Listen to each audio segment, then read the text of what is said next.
If you do this just once, he will cry for you all night. Not because you hurt him, but because you finally remembered who you are. Pause. Let that sink in. Too many of us spend our lives pouring into others, waiting, hoping for someone to see our worth. But what if I told you, the moment you shift the energy, the moment you do this one thing, everything changes. He won't just notice you, he'll ache for you. Not out of guilt, but because he will feel your absence in a way he never expected. Stay with me, because by the end of this video, you'll walk away with a fire in your spirit, the kind of clarity that makes a man weep with realization. Let's get into it. 1. Absolutely below is key point 1. Reclaim your silence. Let it speak louder than words. Expand it into a 1,500-word motivational segment delivered in the emotional high-energy, truth-telling style of Mel Robbins, real, raw, and empowering, without flowery fluff. No conclusion or summary is included, per your request. You know what nobody talks about enough? The power of pulling all the way back. I'm not talking about ghosting, not talking about silent treatment. I'm talking about something far deeper, far more powerful, intentional silence, not as a punishment, but as a statement of self-respect. Let's be real for a second. When you're in any kind of relationship where you feel unseen, unheard, unprioritized, your first instinct is to talk, to explain, to clarify. You think, if I could just say the right thing, maybe he'll finally get it. You write the long texts, you rehearse the phone calls, you spell it out.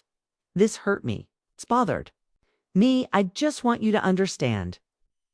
But here's the truth. Nobody wants to say out loud. People hear what they want to hear. If someone isn't ready to listen, if they don't value you enough to care the first time you said it with your chest, they're not going to care when you say it again, no matter how perfect your words are. So what do?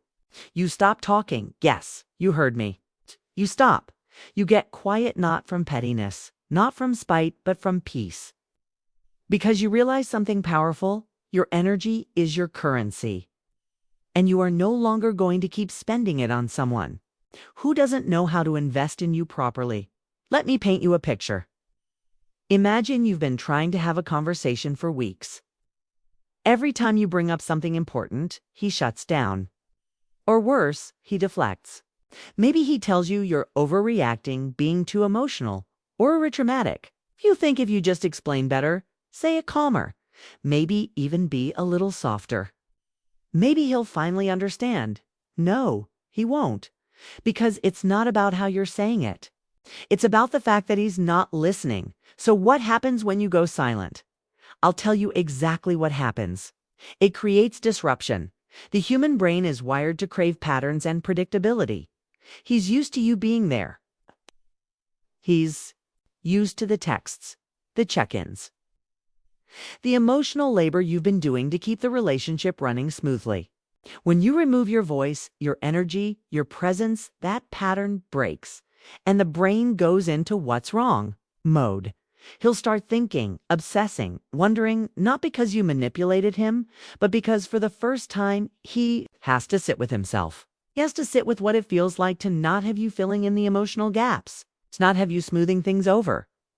And that silence, it echoes, it gets loud, gets uncomfortable. Here's where it gets real. Deep. We've been conditioned, especially as women, to believe that silence equals weakness. That if you're quiet, you're losing, you're giving up, you're being passive. But I'm here to flip that on its head. Strategic silence is a power move. Because what you're really saying is, I don't need to explain myself anymore. I know my worth. And if you can't see it, I'm not going. To convince you, I'm going to protect it. There is a difference between walking away because you're defeated and going quiet because you've elevated. Let that land. And I know it's not easy. The first few days you pull back, it feels like withdrawal. You want to break the silence. You want to check in. You want to see if he notices, if he cares, if he's even thinking about you. And your brain will start playing tricks on you. It'll say, maybe I'm being too cold. Maybe I should just reach out and say something. It's not your intuition talking. That's fear. It's the part of your brain that's afraid of not being chosen. That's your people-pleasing survival mechanism kicking in, trying to convince you to step back into the role of caretaker, peacekeeper, emotional translator. Don't fall for it. Instead, I want you to breathe into the discomfort. Feel it. Let it burn. Because that burn, that's transformation. You are detoxing from the need to be understood by someone who refuses to meet you halfway. And here's something even deeper. Listen close. Silence is boundary without confrontation. It's how you say, I matter, without raising your voice. It's how you reclaim your time, your energy, and your power without starting a war. And the irony. The moment you go silent, they notice. They feel your absence. They feel the withdrawal of your light. And suddenly, everything you tried to say with your words starts to land, but not because you said it louder. Because you finally let go. There's a weight to your silence that words could never carry. Now, let's get practical. What does this look like in real life? It looks like not responding immediately or at all to messages that don't serve. It looks like choosing not to engage in conversations that only drain you. It looks like pulling your energy back from people. How shown you with their actions that they don't value your presence. And no, doesn't mean being cold or heartless. It means being so clear on your value you no longer entertain behavior that chips away at it. It means you stop chasing closure and start creating space. It means you stop explaining why something hurt you to someone who keeps repeating the same behavior. It means you stop waiting for them to rise, and you rise anyway. This is not about revenge. This is about restoration of your peace, of your clarity, of your center. Because when you stop making noise, you start hearing yourself. You start asking better questions. What do I want? What do I deserve? Why was I tolerating that in the first place? And only then can you begin to attract something different, something real, something that doesn't require you to yell just to be heard. Look, we are not here to beg for basic respect. We are not here to keep trying to pull emotional weight in relationships that are one-sided. We are not here to keep performing worthiness for someone who isn't even ready to receive it. We are here to own our power. And sometimes that power looks like shutting up and glowing up because you've said enough. You've done enough. You've explained enough. And now it's time for him to sit in the silence, to wrestle with the consequences of your absence, to feel, maybe for the first time, the full weight of what it means to no longer have access to you like he used to, and that right there. That's what keeps him up at night, not the texts you sent, not the conversations you begged for, but the day you finally got quiet. And meant it, too. Absolutely. Below is key point to stand in your power. Don't beg. Don't bend expanded into approximately 1,500 words in the bold, no nonsense, deeply empowering style of Mel Robbins. This segment is raw, motivational, and speaks directly to women who have been stretching themselves thin trying to hold on to relationships where they've forgotten their own value. Let's stop sugarcoating it. You are not here to beg for love. You are not here to shrink yourself, to water down your truth, to twist yourself into a version of acceptable just so someone will choose you. You are not built for that. But here's the hard truth. Many of us have done it. And we do it so subtly we don't even realize it. We stop speaking up. We overlook the little things. We smile when we want to cry. We forgive without an apology. We keep giving, keep showing up, keep hoping that this time, maybe this time he'll see us, but he doesn't, because deep down we haven't been standing in our power. We've been standing in our fear of being alone, fear of starting over, fear that maybe, just maybe, we won't find better, that maybe we are too much, or not enough, or too emotional, or too demanding. That maybe, if we just hold on a little longer, we'll finally be loved the way we deserve. Let me say this as clearly as I can. Your worth is not up for negotiation. Not ever. Not for anyone. You've been conditioned by culture, by childhood, by past relationships to believe that love has to be earned. That you have to do something, be something, fix something to be loved, right? But that's a lie. The lie that keeps you stuck. That's the lie that makes you bend and fold and hustle for scraps of affection. Like you're asking for a favor. But love is not a favor. Respect is not optional. Being valued isn't a reward. For good behavior, it's the minimum requirement to be in your space. And the second you decide to stop bending, the second you stop proving and performing and waiting for someone to validate you, that's when your whole damn life changes. I don't care how long you've been with someone. I don't care how many times they've said they'll do better. If your needs have become an inconvenience, if your emotions are always too much, if your love feels more like labor than connection, you are not in your power. You are in survival mode. And let me tell you something else, because this matters. Standing in your power is not loud, it's not screaming, it's not throwing things. It's not ultimatums or drama or threatening to walk out every other week. No, that's not power. That's desperation wearing a mask. Real power. Real power is quiet certainty. It's the calm in your voice when you say, "This doesn't work for me." It's the strength in your silence when you stop arguing. It's the peace you protect. When you walk away from chaos, it's the decision to stop chasing someone who's running in the opposite direction. And it is terrifying the first time you do it, because we are not taught to prioritize ourselves. We are not taught to sit with our own approval. We are taught to twist ourselves into pretzels for the illusion of connection. Be the cool girl, the fixer, the patient one. It's the one who understands.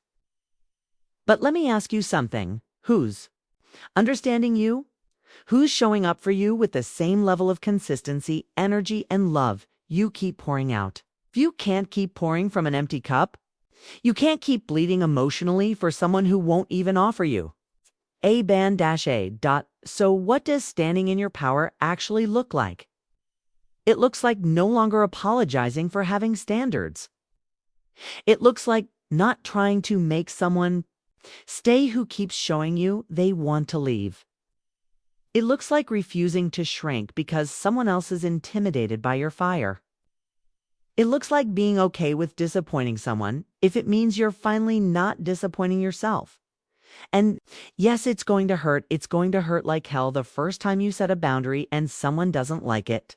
The first time you say no and they try to guilt you. It's the first time you stop begging and they realize they can't manipulate you anymore. That pain, that ache, that emptiness that comes from letting go of the old version of youth is the pain of growing into your power. Don't run from it. You think you're afraid of losing him? No. What you're really afraid of is losing the identity you've built around being needed, around being the one who fixes, who holds it together, who sacrifices. But here's what's wild. The second you let go of needing to be needed, become irresistible. Because nothing is more magnetic than a woman who isn't trying to be chosen. She's choosing. A woman who doesn't need to chase, because she knows her value is self-contained. And that's what wakes people up. That's what makes him cry. That's what haunts him at night. Not the long emotional messages, not the breakdowns, not the threats to leave. It's the moment you stop bending. The moment you don't respond. It's the moment you walk away with dignity because your soul has finally had enough. That's when the gravity of what he lost hits him. But let's be clear. You don't do it for him.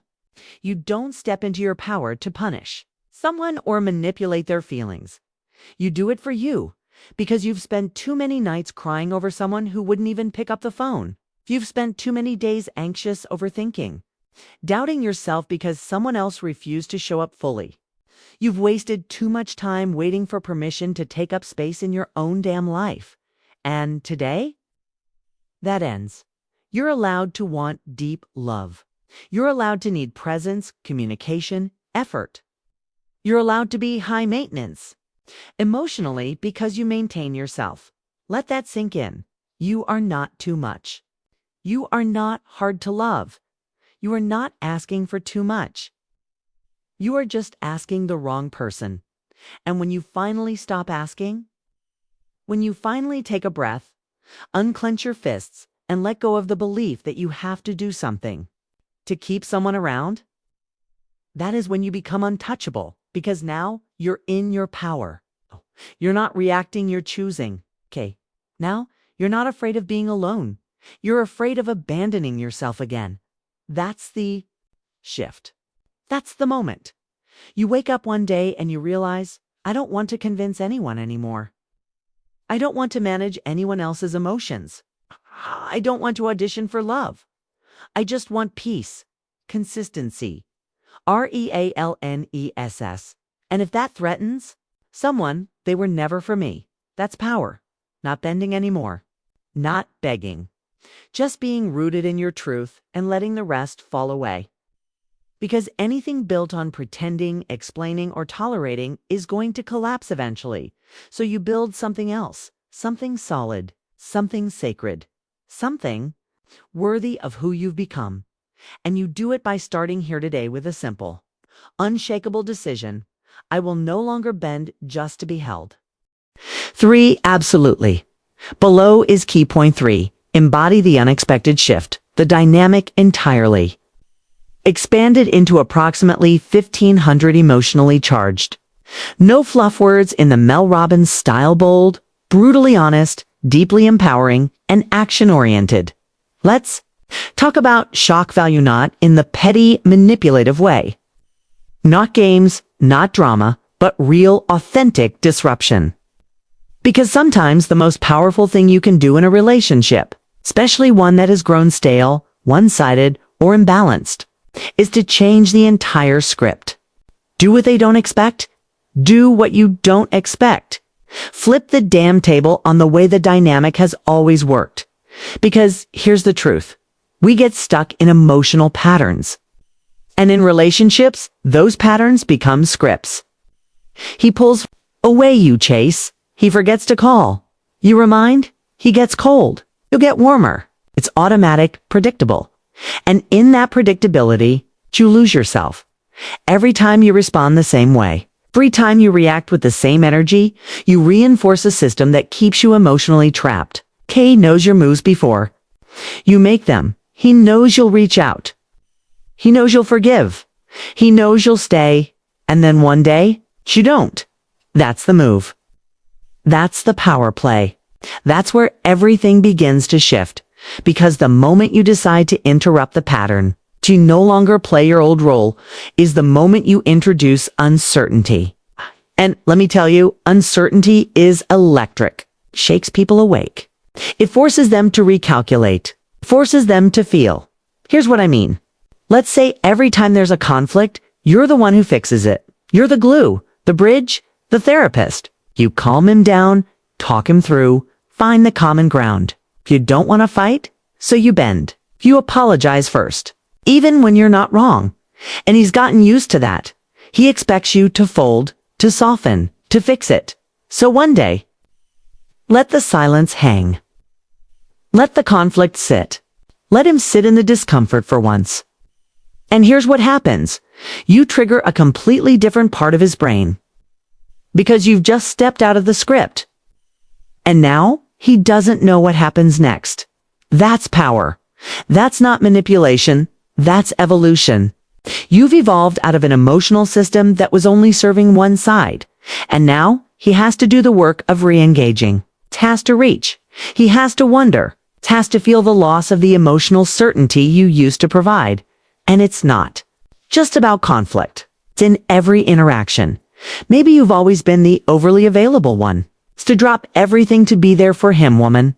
The one who cancels her plans. Who says yes, even when it's inconvenient. Who shows up at 100 when he's giving you 40 dots. So one day, you don't answer the text right away. You don't rearrange your schedule. You don't explain yourself. You simply do your life. And he notices. He notices because you've just done something unexpected. You've just sent a signal without saying a word that you are no longer operating from the old belief that his time is more valuable than yours. Let me be crystal clear. Here, this is not about playing hard to get. This is about finally getting yourself. This is about showing up in a relationship from a place of self-ownership instead of self-sacrifice.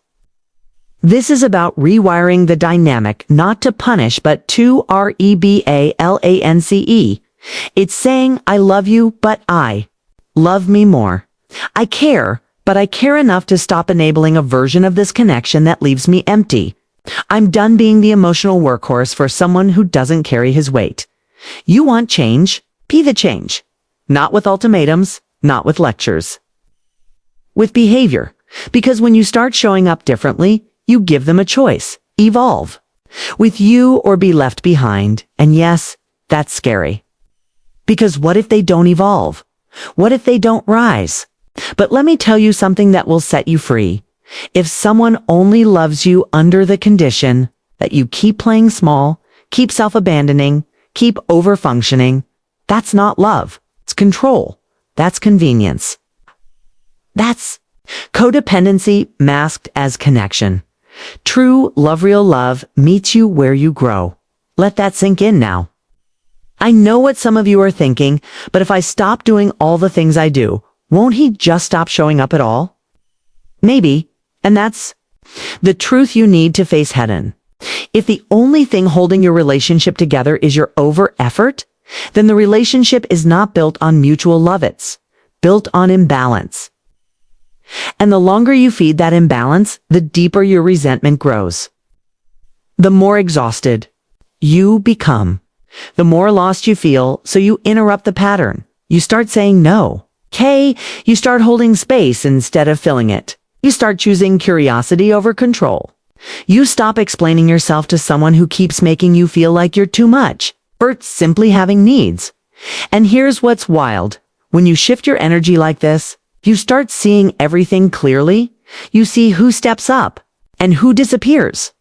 You see who is capable of growth and who only showed up for the version of you that tolerated less.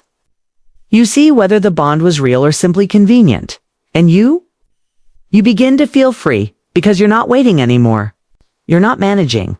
You're not performing. You are finally in alignment. It's in the unexpected moments when you pause before responding. When you don't justify your boundaries. When you say, this is what I need, and stand there in your truth without flinching that everything changes. Not just the dynamic between you and him, but the dynamic between you and you. You start trusting yourself more. You stop betraying your intuition. You stop abandoning your emotions for the sake of keeping the peace.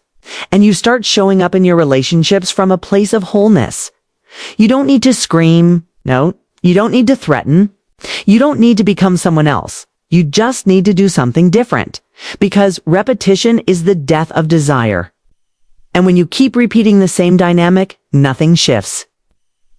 But the second you become unpredictable, not as a strategy, but as a reflection of your growth, you reintroduce vitality. You reintroduce presence. You reintroduce value. He sees you differently. He feels it. Whether he admits it or not, he feels the shift in your tone, the groundedness in your silence, the conviction in your decisions. It's the absence of the old anxiety you used to bring when you were trying to prove yourself. He feels the woman who no longer needs him, but chooses herself. That's the game changer. That's what gets under his skin. That's what keeps him awake. Not because you hurt him, not because you left him, but because you stopped participating in the pattern, you stopped being predictable, and in that break, that breath, that bold choice to show up differently, you reclaim everything, not to get him back, not to make him cry, but because you finally stopped crying for someone who couldn't meet you where you are. You rose, you evolved, you became the unexpected. For absolutely, below is key point for withdraw, emotionally let silence speak volumes. Expanded into approximately 1,500 emotionally charged. Raw words in the style of Mel Robbins, direct, passionate, grounded in psychology, and designed to wake people up, There is a moment after you've cried, after you've yelled, after you've begged to be seen where something inside you goes quiet. Not because you've given up, but because you've finally realized that emotion alone isn't enough to build connection. That no amount of explaining or defending or pleading will make someone love you, right? And when you hit that moment, that's when you discover the power of emotional withdrawal. Now, let's be clear. I'm not talking about emotional manipulation. This isn't about playing hard to get, giving the cold shoulder, or punishing someone with silence. No, that's not what this is. Emotional withdrawal, when it's done from a place of self-respect, is a boundary. It's you saying, I will no longer offer my deepest feelings, or they are not valued. Because here's the truth. When your emotions are constantly dismissed, minimized, or weaponized, they become a burden you carry alone. And eventually it breaks you down. How many times have you tried to explain your hurt to someone who just didn't want to hear it? How many times have you poured your heart out only to be told you were being dramatic or too sensitive or overthinking? How many times have you walked away from a conversation feeling worse than when you started?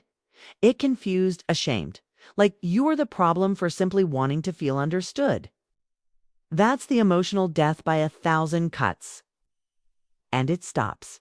The day you decide to stop explaining yourself to someone who isn't listening. We are wired to connect. That's science. We're human. We want to be seen, heard, held. But when connection turns into a performance, when your emotional world becomes a monologue with no echo, something has to give. And it's not going to be your sanity anymore. So, what do? You stop giving away the most sacred parts of yourself to someone who treats your vulnerability like it's optional. You stop handing your heart over to someone who only shows up when it's convenient. You pull your emotions inward not to hide them, but to protect them, because your energy is valuable. Your peace is precious. And if you keep bleeding emotionally, for someone who won't even offer you a bandage, you're going to lose yourself. So you go quiet, not out of spite, not out of bitterness, but because your silence is finally more truthful than your words. And let me tell you something. Silence screams. It screams louder than any text. Any voicemail, any long-winded explanation of how much you care. Says, I'm done trying to convince you. It says, I deserve better than breadcrumbs. It says, if you want access to me, you're going to have to earn it. People don't expect that, especially when you've been the emotionally available one, the consistent one, the anchor. They expect the old version of youth, the one who shows up no matter what, who explains everything, who fixes the rift before they even feel it. And when that version of you goes silent, they feel it. They feel the absence of your warmth, your words, your softness, your fight. And it hits them in the most unexpected way because they thought they had time. They thought you'd always be there, explaining, apologizing, filling in the gaps they never tried to close. But now you're quiet, not because you don't care, but because you care too much to keep screaming into a void. It's not a shutdown. It's a shift. It's a reclaiming of your emotional power. And here's what's incredible. When you withdraw emotionally, something wild happens. You begin to see things clearly. You see what they actually offer when you stop overfunctioning.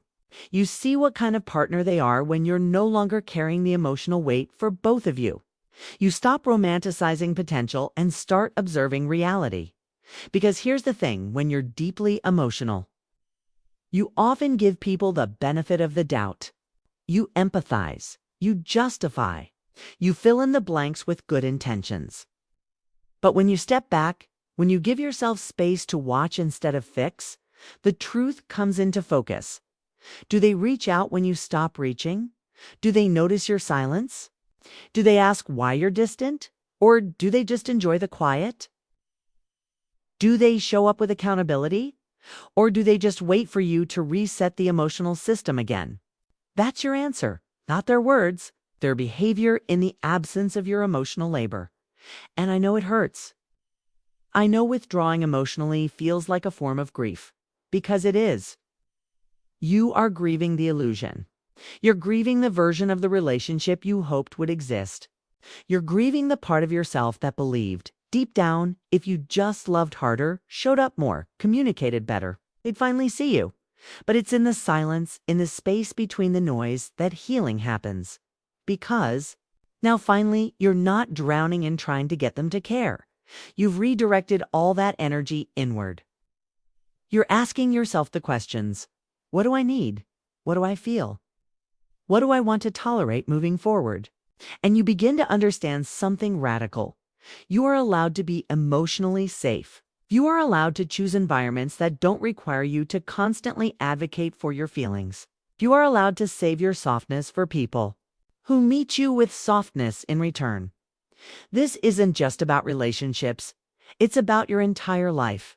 It's about the energy you give, the boundaries you set, and the people you allow to experience your full emotional range. Because here's the kicker.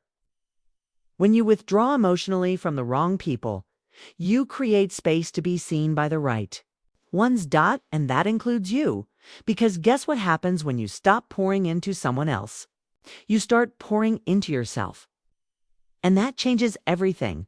You start waking up without anxiety. You stop checking your phone, waiting for some half-hearted message to soothe your nervous system. You stop needing someone else's attention to validate your worth.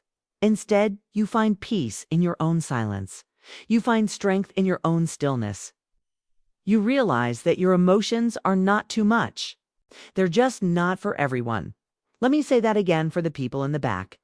Your emotions are not too much. They are intelligent. They are a signal. They are sacred. And when you stop wasting them on people who treat them like noise, you start hearing yourself more clearly than ever before. And what you hear is this: you are enough. You've always been enough. The moment you stopped proving it, you became unstoppable. So no, silence is not weakness. Silence is a strategy. It's the pause between chapters. It's the boundary. It's between who you were and who you're becoming. And in that silence, you don't just take your power back, you become untouchable. 5. You want to know what makes a man cry for you all night? What makes him sit with himself, replaying every word you said, everything he didn't do, every little moment he overlooked? It's not the loud arguments. It's not the guilt trips. It's not the drama. You want to know what shakes a man to his core? What makes him wake up to what he had and lost? It's when you level up your life so unapologetically that he no longer recognizes you. That's the move.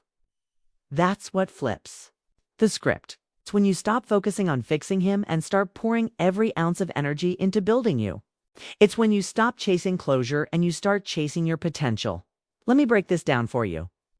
Most people spend their lives looking outward, looking at other people to change, looking for validation, looking for someone to finally give them the love they've been begging for. And what happens? You stay stuck, you stay hurt, you stay exhausted. You start confusing loyalty with self-neglect. And the most dangerous thing, you start shrinking. You shrink your dreams. You shrink your truth. You shrink the version of yourself that used to glow so brightly just to keep the peace, just to avoid being too much, just to hold on to someone who stopped showing up a long time ago. That ends now. Because here's the real shift. The day you realize your growth isn't about revenge, it's about reconnection. Reconnection to who you were before you started dimming your light, before you started bending yourself backwards for crumbs, before you started tolerating behavior that your soul knew was never okay. You grow. That's the play. That's the work. You get back in touch with your body, start moving again, not because you hate how you look, but because you finally care about how you feel. You show up at the gym, not for abs, but for clarity. Walk, you lift, you stretch, you move the grief, so you sweat the pain. You turn your body into a vessel of power, not punishment. You clean up your mind. You stop letting self-doubt rent space in your head. You stop scrolling his page. Stop replaying old conversations. You stop writing texts you'll never send. And instead, you journal. You meditate. You get quiet with yourself. Ask yourself the hard questions. What do I want? Who am I? Becoming what part of me have I been ignoring? And then you take action. You go after that job. You finally write the damn book. You start that business. You apply to something bigger. You learn a new skill. You show up for your future self with the kind of commitment you used to show up for him. You start hanging out with people who see you, not just tolerate you. You surround yourself with energy that feels expansive, not draining. You stop having the same old conversations with people who have no idea what growth feels like. And you start attracting people who make you forget that settling was ever an option. And guess what happens? If he notices, he may not say it. He may not know how to articulate it, but he feels it. Feels the absence of your old self, the one who used to be emotionally available on command, the one who dropped everything at the sound of a text, the one who filled every silence with effort, and in her place. He sees a woman who is unreachable in the best way possible, not because you're cold, not because you're punishing him, but because you've elevated so far above the old dynamic that you're no longer playing the same game. You're not even on the same field. You've graduated. You've evolved. And here's the kicker. When you grow, you become a mirror. A mirror that reflects everything someone else isn't doing in their own life. And that's uncomfortable. That's why some people will try to pull you back. That's why they'll say you've changed. That's why they'll act confused when you no longer tolerate what you used to. Because your growth challenges their stagnation. And if he's not ready to meet you at that level, he'll flail. He'll try to provoke a reaction. He'll test you. But if you've done the inner work, you don't flinch. Because you're not operating from lack anymore. You're not trying to prove your worth. You know it. And you know what happens when you show up with that energy. It's that real, grounded, self-assured presence. You become magnetic, not in the flashy, performative way, but in the quiet, undeniable way. The way that makes someone sit with themselves at night and think, how did I lose her? What was I doing? How did I not see what I had when I had it? That's what brings the tears. Not because you yelled, but because you leveled up, you outgrew the story. You became the woman who no longer begs, pleads, waits, hopes. You became the woman who moves forward with or without the apology, who doesn't just survive the heartbreak, but transforms because of it. You want someone to regret losing you? Okay.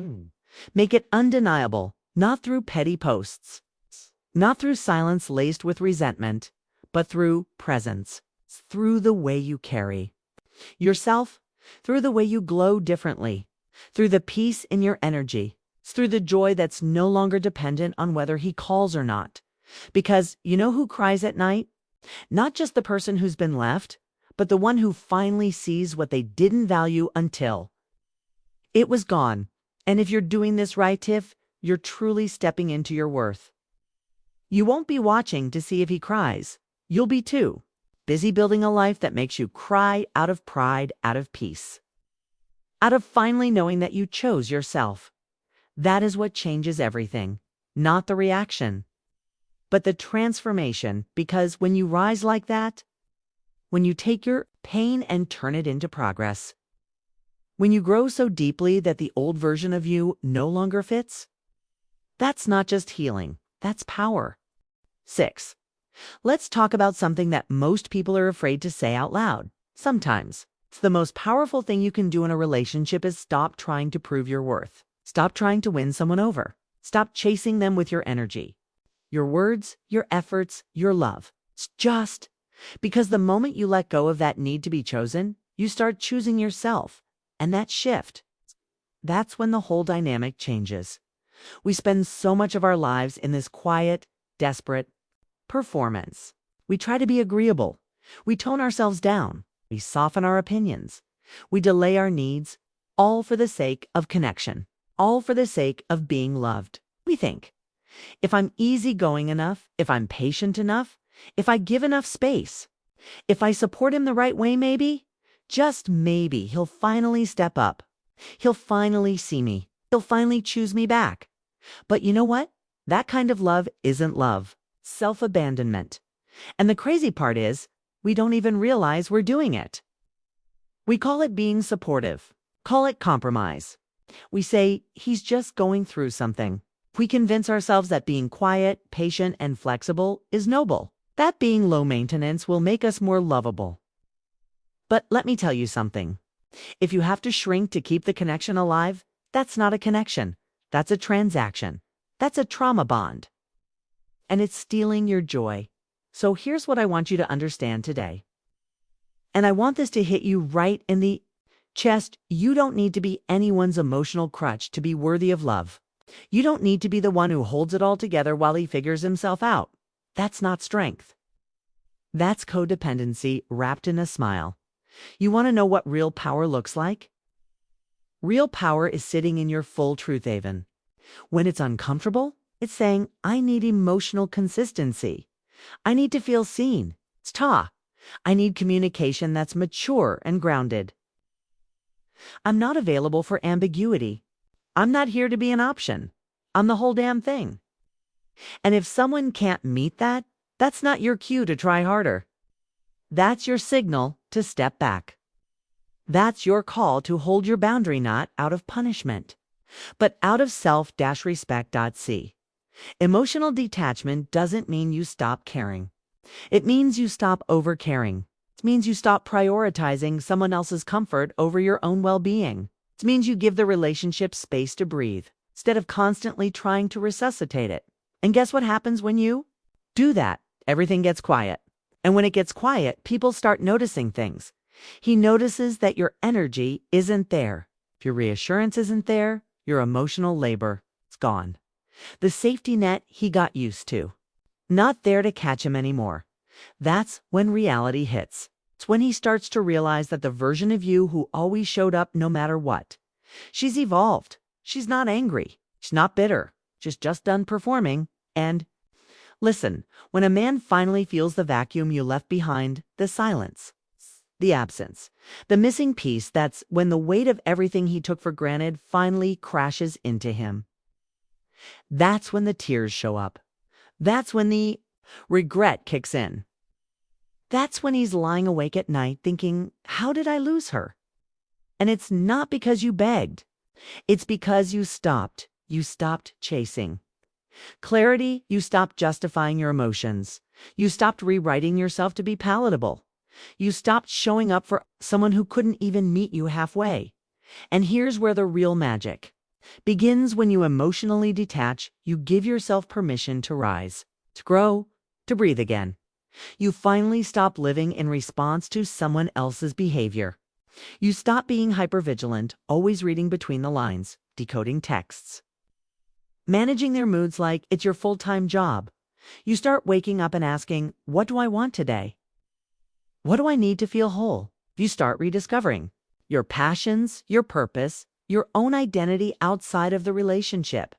You start pouring into yourself like your life depends on it, because it does. And the irony: the second you become unavailable for emotional chaos, the energy shifts. The power flips. Because emotional detachment isn't cold. It's clear. It's saying, I'm not available for breadcrumbs. I'm not interested in half-hearted love. If you want access to my heart, it requires presence, effort, integrity. And if you can't meet that, I release you with grace, but also with finality. And let's be honest, that kind of clarity, it scares people, especially the ones who are never planning to step up. They liked the version of you who was constantly in limbo. They liked knowing you were emotionally tethered to them, even when they were inconsistent, even when they were distant, even when they treated you like a backup plan, because it gave them control. But the moment you detach, they lose that control, and suddenly the power they held starts slipping through their fingers. They feel the loss, not just of your presence, but of your faith in them. And that's heavier than anything. Because once a woman stops believing in a man, it's over. Not just the relationship, but the illusion. And nothing haunts someone like the realization that they ruined a good thing by treating it like it was temporary. That's why emotional detachment is so powerful. Because it's not loud. It doesn't come with drama or ultimatums. Comes quietly, like a door softly closing, like a sunrise after a long night.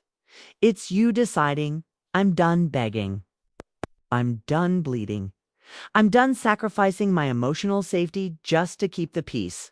And the truth is, the people who were never meant to go the distance, they'll fall away. They won't chase, they won't step up. They'll fade. And that's a blessing. Because the people who are meant for you, the ones with real capacity, for love and depth and presence, they'll recognize your power. They'll honor your clarity. They'll meet you there. But you can't meet them if you're still stuck in the same cycle. If you're still addicted to the emotional highs and lows, if you're still investing in someone who only shows up when they feel like it, that's not a relationship. That's emotional roulette. And you deserve better. So what do? Reclaim your time. You take back your voice. You detach from the chaos. You stop chasing someone to be who they're not. And you start choosing the version of you that isn't desperate for love. She's rooted in it. She knows her worth. She owns her energy. She protects her peace. And if someone wants access to her, they've got to come correct.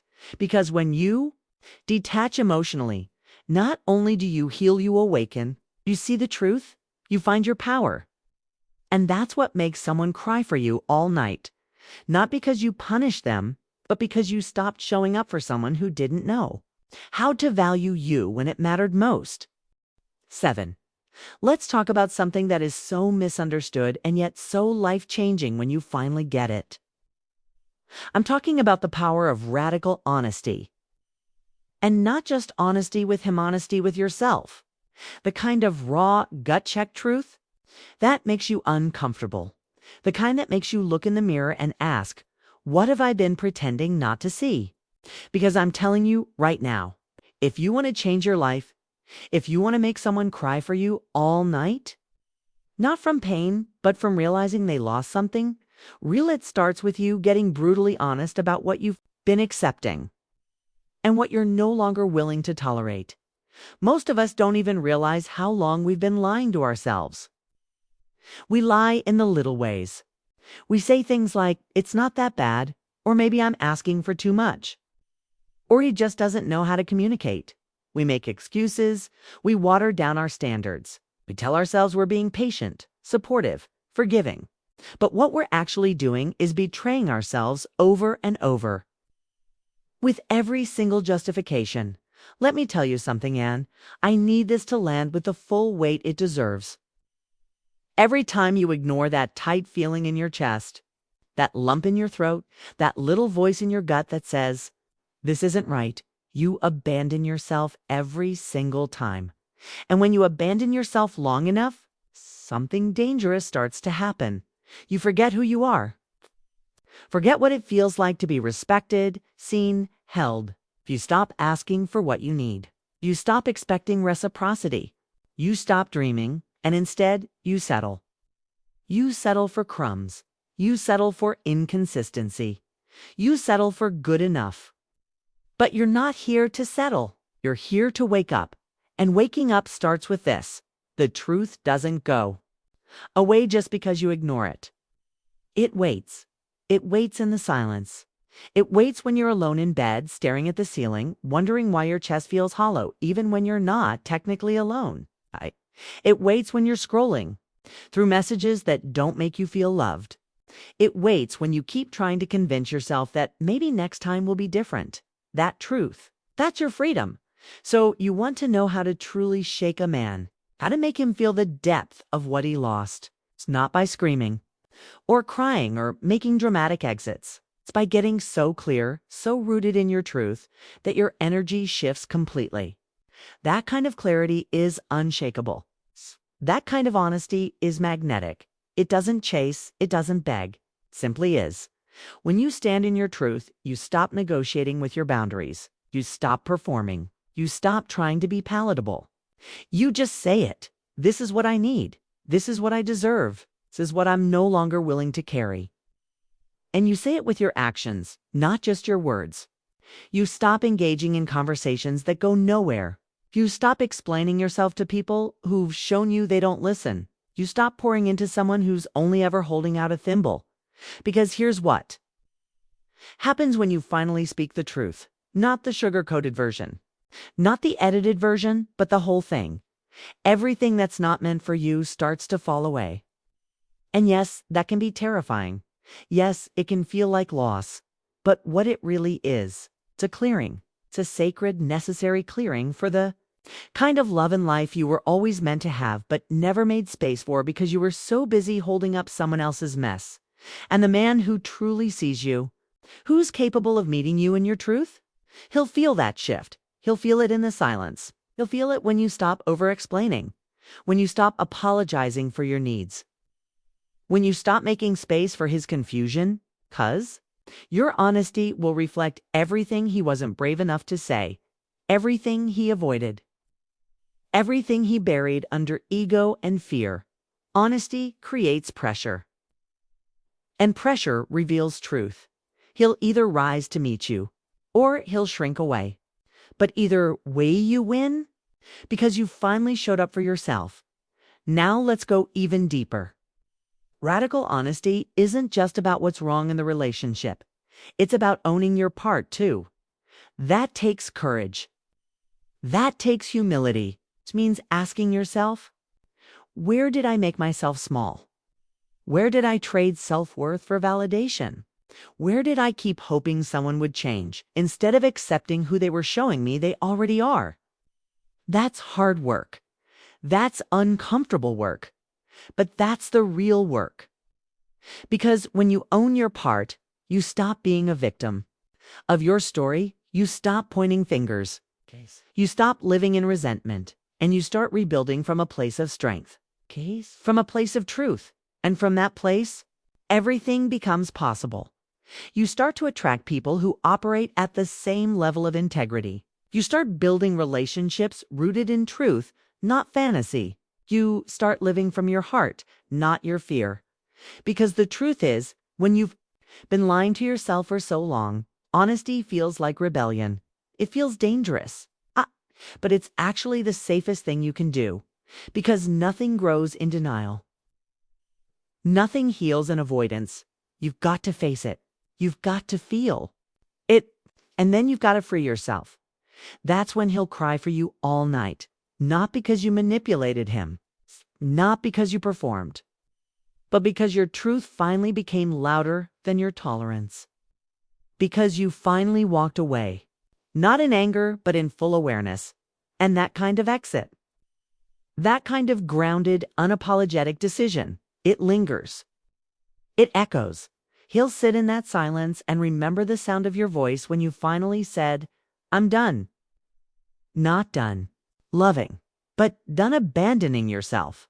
And make no mistake, this is not about getting him to cry. This is about you reclaiming the life, the peace, the power you gave away for too long.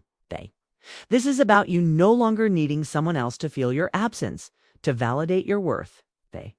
This is about you living so deeply in your truth that you become the one who sleeps at night, not because it's easy, but because it's honest. Because when you live in your truth, even the heartbreak becomes holy. Even the endings feel like beginnings. And even the tears yours or his become part of the cleansing, part of the transformation. It's part of the story that says, I finally chose me. 8. Let's cut to the chase because by now, if you've followed this far, you're not here to play small. You're not here to keep pretending that life is just happening to you. You're ready to step into the version of yourself that doesn't wait around hoping for someone else to change or apologize or wake up. You're ready to become the woman who makes him cry for you all night, not because you did anything manipulative, not because you begged, but because you finally stepped into your power and became unforgettable. And let me tell you something that most people won't. Being unforgettable doesn't come from your looks, your body, or how nice you are. Being unforgettable comes from your energy. It comes from how you walk into a room, how you speak your truth, how you know your worth without needing anyone else to confirm it. That kind of woman, she's not just remembered, she's missed. She leaves a mark. And when she's gone, you feel it.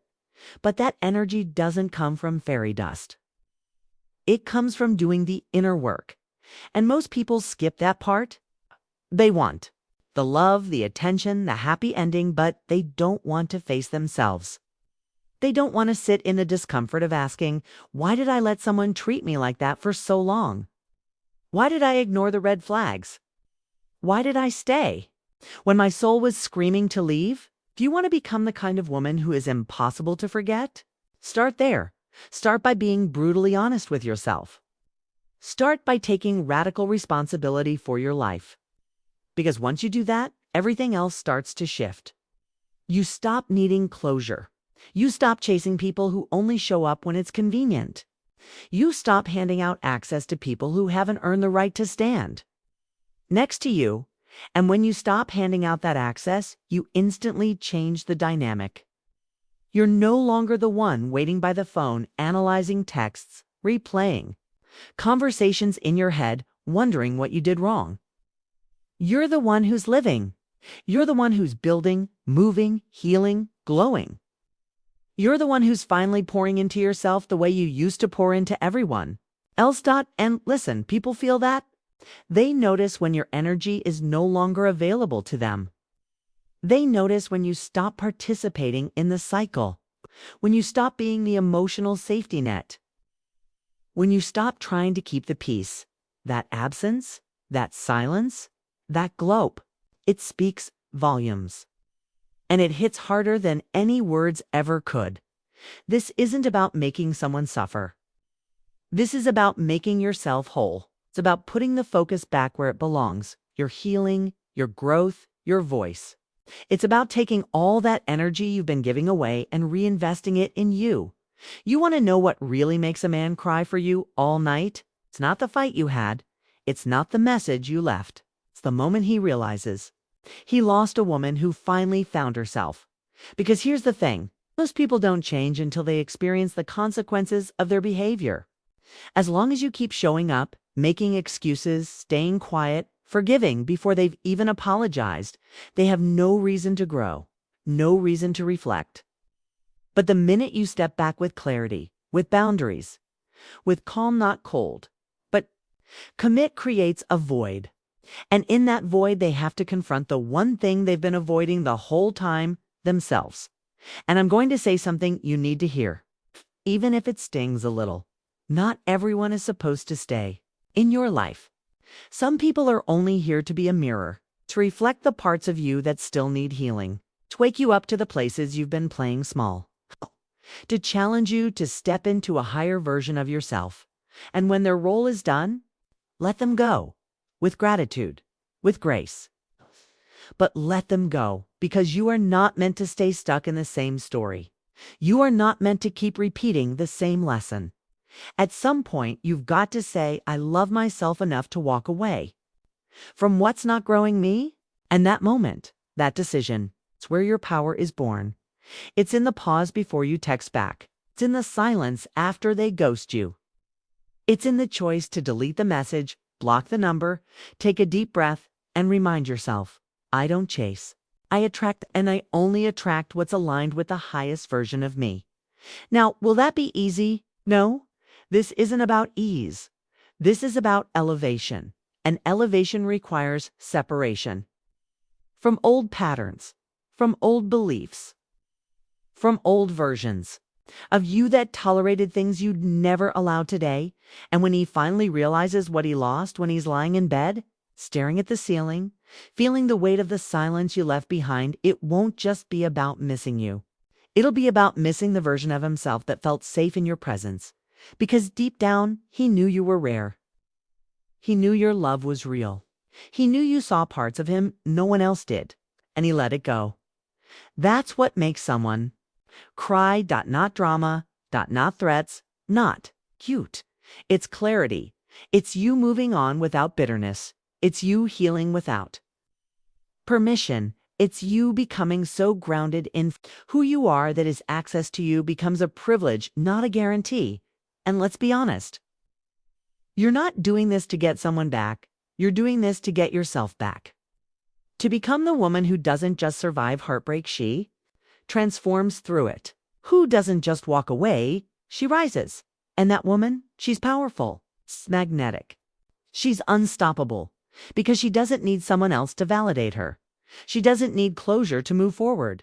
She is the closure. She is the healing. She is the standard dot. And if someone wants to come back into her life, they better come correct, not just with words, but with action, with growth, with consistency, because she's no longer available for half-hearted love. That's the woman who becomes unforgettable. That's the woman who sets the bar so high, it echoes through every relationship that man has after her. That's the woman who makes him cry for her all night, not because she tried to, but because she chose herself. And in doing so, she became everything he never knew he needed till she was gone. Conclusion, action-driven and inspiring. You don't have to scream. You don't have to chase. You don't have to prove anything. Just do this one thing. Remember who you are. When you do just once with your whole heart, everything shifts. He won't sleep peacefully, not because you played a game, but because you stopped playing altogether. So now I want to hear from you. Have you ever made a shift that shook someone to their core? Drop your story in the comments below. I read every one of them. If this message lit a spark in you, hit that like button, share this with someone who needs to hear it, and subscribe for more real talk that speaks to your soul. And don't forget to suggest our next topic below. Let's grow, heal, and rise together. Until next time, walk in your power and never forget, you are the storm he never saw coming.